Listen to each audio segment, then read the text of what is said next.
Teremos aí novidades nas próximas semanas. Tem uma notícia aí que parte da imprensa ignorou completamente e a parte da imprensa aí que falou sobre isso, ó, foi lá bem pequenininho, notinha de rodapé. Que é o seguinte, quem acompanha aqui o Plantão Brasil vai se lembrar que faz mais ou menos 3 semanas eu falei num contexto de que o Arthur Lira estava tentando enquadrar o Lula e o Lula ali brigando e tal. E eu falei, olha, o Flávio Dino deu ali 15 dias para que os presidentes da Câmara, do Senado e da República, no caso Lula, Arthur Lira e Rodrigo Pacheco, para que eles expliquem por que o Bolsolão, ou seja, o orçamento secreto, continua secreto. Por que a Câmara dos Deputados e o Senado Federal estão mandando emenda para um monte de lugar e ninguém sabe quem está mandando essa emenda, o que aconteceu. Se a resposta não for muito convincente, teremos uma investigação, viu? Lembremos que em 2022, no comecinho do ano, o STF acabou com o orçamento secreto e disse ali, ó, tomou uma decisão dizendo que, ó, esse tipo de emenda, que se chama emendas RP9, que era o Bolsolão, usado para roubar muitos bilhões de dinheiro público, pode até continuar existindo, mas tem que ser transparente, tem que saber quanto foi enviado por cada deputado, para cada cidade, quem enviou, quando, como, por quê, etc. Ok. O que acontece é o seguinte, começa o governo Lula brigou para ter o mínimo possível de Bolsolão, porque é uma emenda que ele não tem controle. Ele é obrigado a pagar, sai dinheiro dos cofres do governo federal, mas quem tem controle são Arthur Lira e Rodrigo Pacheco, ou seja, pega a verba federal que deveria servir para o Lula fazer o toma lá da cá e fazer as negociações para conseguir aprovar os projetos de lei, e na verdade está dando poder pro Lira e pro Pacheco, que são dois bolsominions. Mas, peraí, tá ruim, né? Tá muito, muito ruim. Pois bem, o que aconteceu foi o seguinte, teve um toma lá da cá enorme e o Lula conseguiu barrar aí boa parte do orçamento secreto. Porém, os bandidos sempre dão um jeito. Eles pararam de usar a emenda RP9, que é esse tipo de emenda que era a do Bolsolão. A imprensa chamava de orçamento secreto para parecer que não era crime, né? Porque, ó, o governo Bolsonaro não vai falar de escândalos de corrupção e tal, não falava, abafavam, né?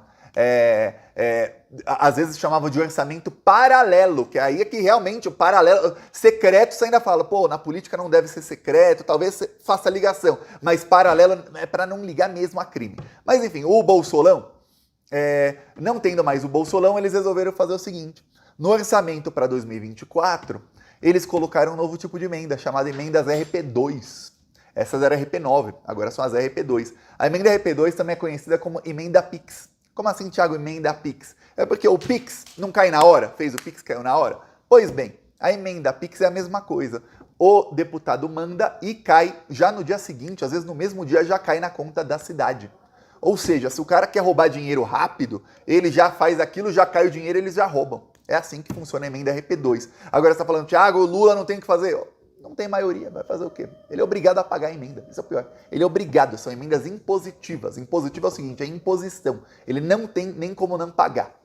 Aí você diz, nossa, que coisa. Pois bem, entidades aí de esquerda passaram a questionar no STF e enviaram para o ministro Flávio Dino um relatório dizendo, olha, estão sendo pagos bilhões em emendas e não sabemos quem está pagando.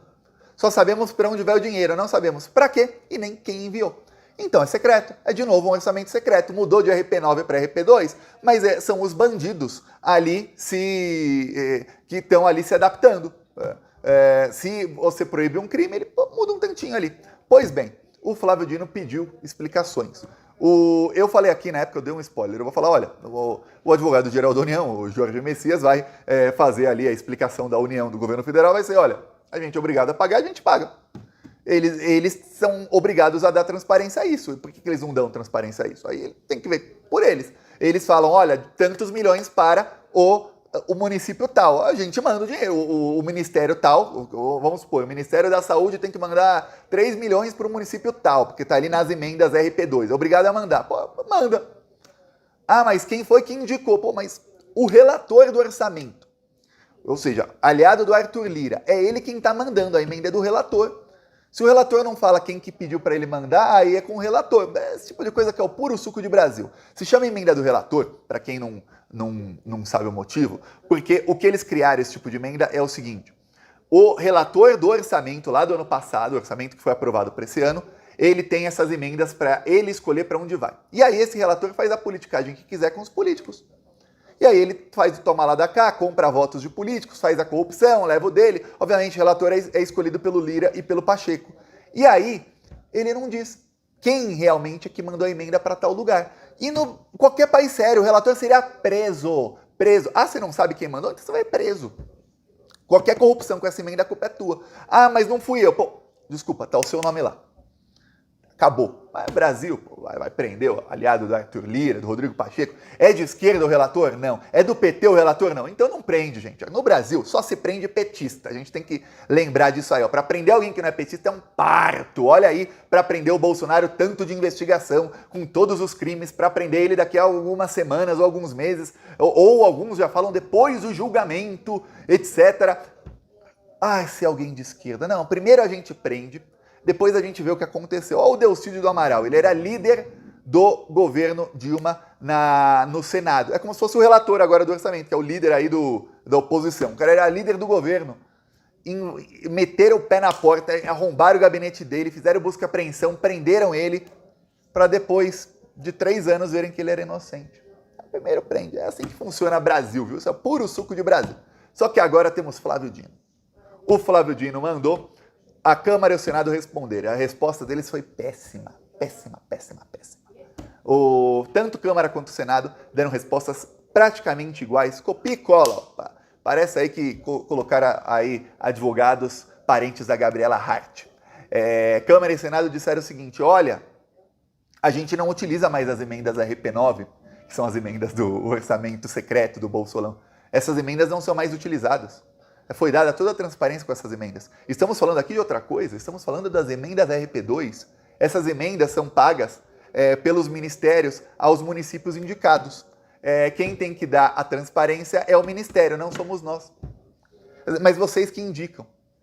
Mas quem tem que dar transparência é o ministério. Só que os ministérios também não sabem o que diz aí o governo. A gente não sabe. Ou seja, quem indica a verba, que são Câmara e Senado, está jogando a culpa no governo. Só que eles não indicam quem é que indica. E aí ninguém fica sabendo. Fica secreto. Eles dizem, não, ó, olha, a gente avisou para os ministérios quem foi. Imagina você, vou te dar um exemplo. Chega lá o aliado do Arthur Lira, o relator, e diz, o parlamentar tal aqui, aliado do Arthur Lira, quer mandar 3 milhões de verba ali para comprar trator, sei lá onde. Tá bom. Aí vai lá o ministério que é do desenvolvimento regional, por exemplo, o ministério que é responsável por isso, e fala, tá bom, vou mandar ali a verba. Obrigado a mandar? Manda a verba. 3 milhões ali para o município tal. Só que quem tem que falar qual foi o parlamentar que mandou essa verba são eles. Se eles não falam, o ministério é obrigado a mandar a verba. Mandou.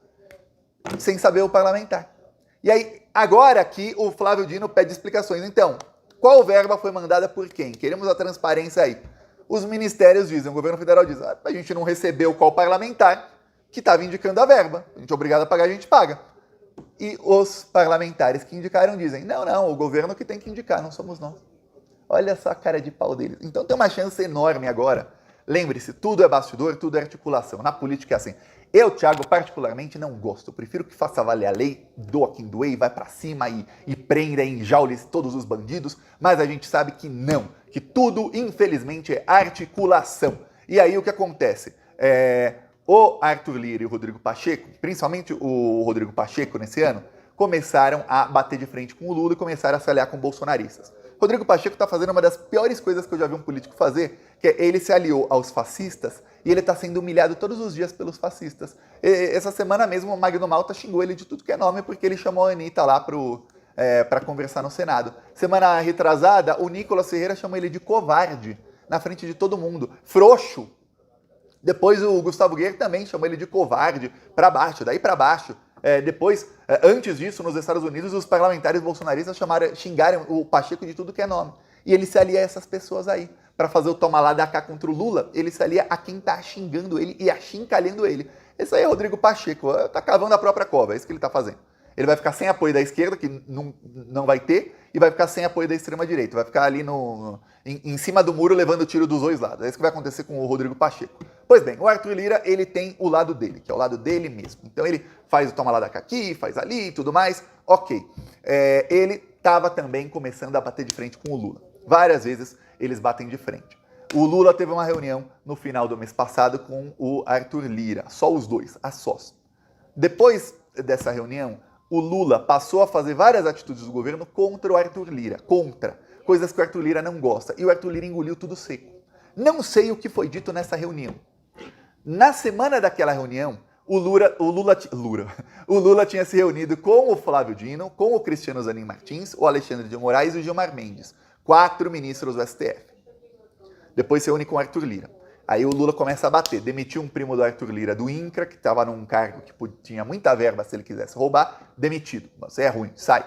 Aí começou a tirar aliados do Lira de cargos estratégicos, começou a passar coisas que o Lira não gosta, e aí fica aquela, peraí, se o Lula tivesse tanto sem poder assim de articulação, ele não ia para cima do Arthur Lira como está indo, porque o Lula é um político pragmático, ele gosta de união, vamos nos unir aqui, vamos todos juntos, não gosto de você, você não gosta de mim, mas pô, quando a gente estiver junto, a gente sorri, a gente faz uma piadinha, a gente vê o que é bom aí, porque o Lula sabe que ele precisa de apoio, porque ele tem que aprovar projetos de lei para o Brasil ir para frente. Lula sabe que não dá para bater de frente como fez a Dilma, senão ele leva um golpe. Tem parte da esquerda que adora desinformar e despolitizar, que acha que não, política é você chegar lá com o pé na porta e falar, ô Lira, você é um ladrão mesmo, ó, esse centrão, não quero vocês, e aí o que acontece? Leva golpe. Tem uma parte da esquerda que adora ficar pregando isso e adora ficar criticando o Lula, falando, o Lula está se vendendo ao centrão. O Lula vai fazer o quê? Ele não teve a maioria. E quem é plantonista aqui há muito tempo sabe, eu avisei muito antes. Se não eleger uma maioria com o Lula, ele vai ter que ficar fazendo lá barganha com o centrão. E o pior, é barganha com bandido. Quando esses bandidos começarem a cometer crimes, vão jogar todo mundo na culpa do Lula, na conta do Lula. Sendo que ele não tem maioria, ele não pode fazer o que ele quer. E o pior, não apenas ele não tem maioria, ele tem um congresso muito mais difícil do que o congresso que a Dilma tinha. Nossa, aquele congresso nacional de 2016, pro Lula, ia ser baba. Eu peço aí a sua inscrição, falou.